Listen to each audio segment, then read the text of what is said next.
Hey, what's up? Welcome back to another episode. Ooh. Hey YouTube, what's up? Welcome back to another episode of Jazzy Time with your host, Bailey. Sorry, I started before the camera started. This is going to be part 1 of 3.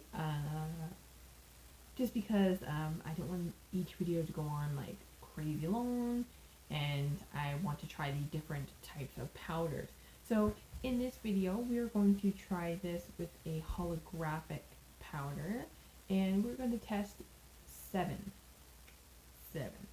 different ways of how to burnish and see which one works the best or which one gets the best result per powder, because every powder is different. So I'm going to pause, adjust the camera.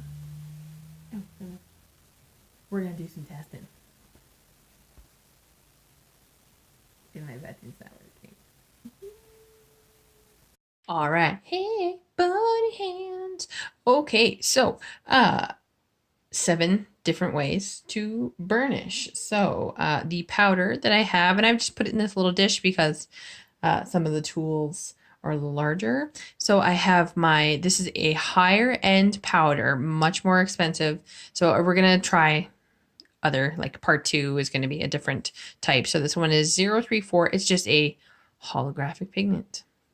So I've got a little bit in my dish here. All right. So each swatch ring that I have, ooh, here we go, has black gel polish and a no wipe top coat. So the first one I'm going to test is just my finger, because there's 3 of these methods I use myself. So I'm going to use my middle finger, pick up some pigment, because I have seen girls do this. And I just wanted to see, different methods.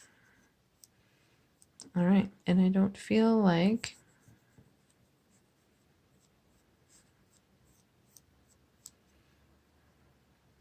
method number 1 gives you full coverage. So using your finger and your skin, I don't know if you can catch that it's missing a whole bunch there, especially on the sides. And I did give a good rub, and it also kind of like I don't know. I just don't feel like I got good coverage using my finger. Focus, focus, focus, focus, focus. So that's method number 1, is using just your bare finger. Not a whole lot of coverage. All right. And I'm going to write these down so I don't forget. So that one up here is finger. All right, next method is using your finger, and I use this method when I am doing pedicures, covering your hand with this is a powder-free, latex-free glove. Pick up a little bit.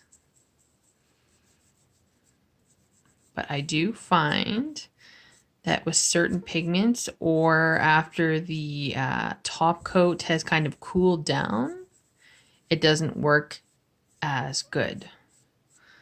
So with the HOLO pigment here, very, very sparse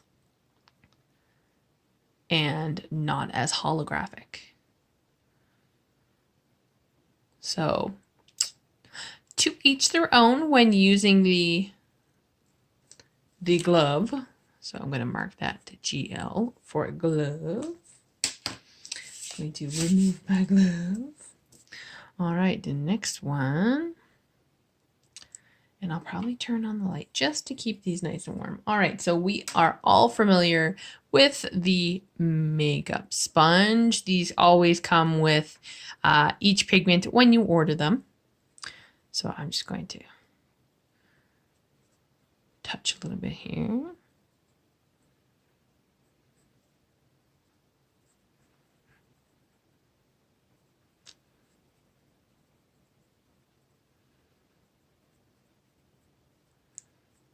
And I'm doing my usual, like I'll pat it on, rub it in. And I also find that these are not the greatest as well. Also depends on the type of powder you're using, but again, not a full holographic coverage using the makeup sponge. So I'm going to lay that one with that one. And I'm going to pull one of these guys out.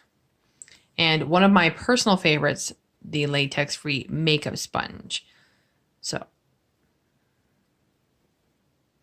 pick up pigment, touch it on, give it a rub.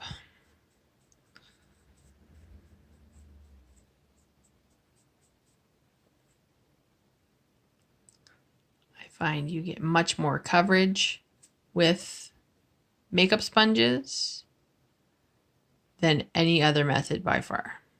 So this one is definitely one of my favorites. All right, another one that is very, very common amongst folk is the Silicone Tool. This is a flexible but hard silicone. I guess it's like I don't know if it like simulates a finger or whatnot. But I'm gonna pick up some HOLO.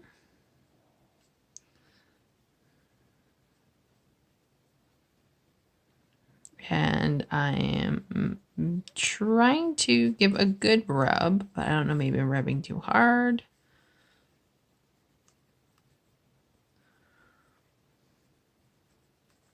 But I also find that does not work very well.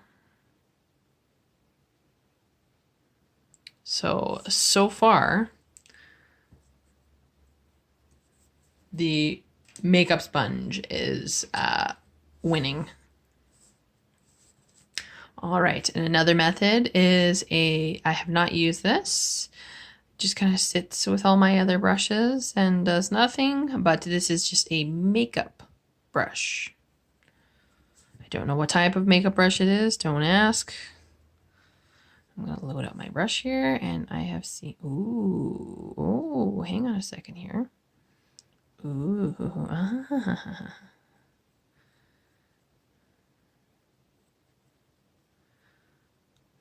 There's a lot of coverage there. I like that a lot. All right. So the brush method seems to work very well. I'm hoping that my camera is picking this up for y'all. But there's a lot of coverage, like even around the sides. Nothing missing. All right. All right, and last but not least, I've seen this. Greg Sallow, from the owner creator of Young Nails. I saw him try this method with a clear jelly stamper. So what he did was he took a makeup sponge applicator and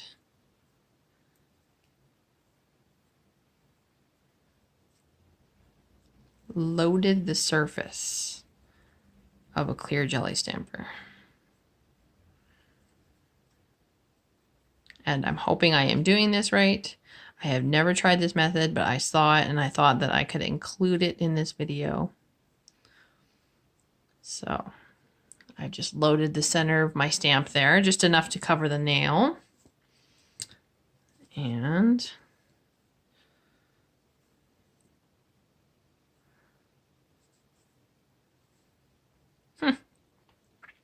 see, when he did it, it was perfectly hollow.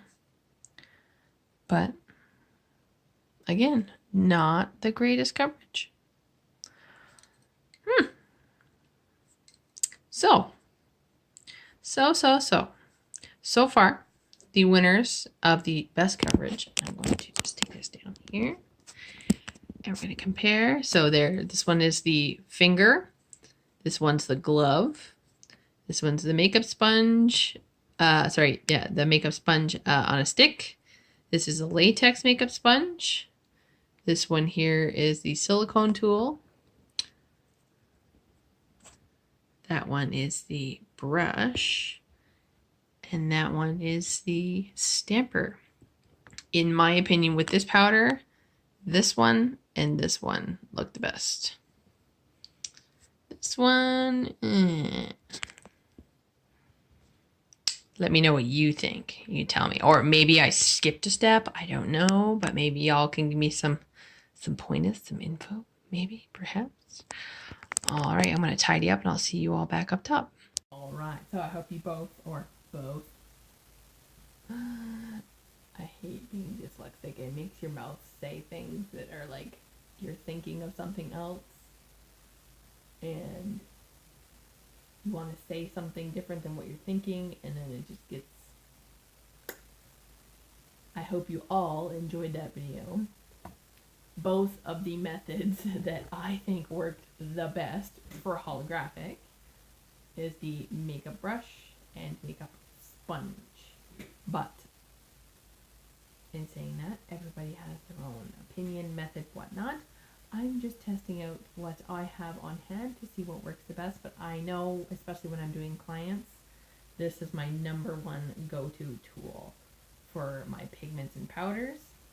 But we're going to see how they do on a colored mirror chrome and maybe a chunky flake. I don't know. But I will see you all in the next video. So click, comment, like, subscribe, and share with the universe. Keep coming back, YouTube family. You know I love you. Follow me on Instagram, BC_Jazzy_time, and please follow my business page, Beautiful Nails by Design, BEEUTIFUL, not BEA. Anywho, I'm gonna get to part 2, hopefully before my son wakes up on his nap, and then we will make some dinner. So, hope y'all stay tuned. Stay jazzy.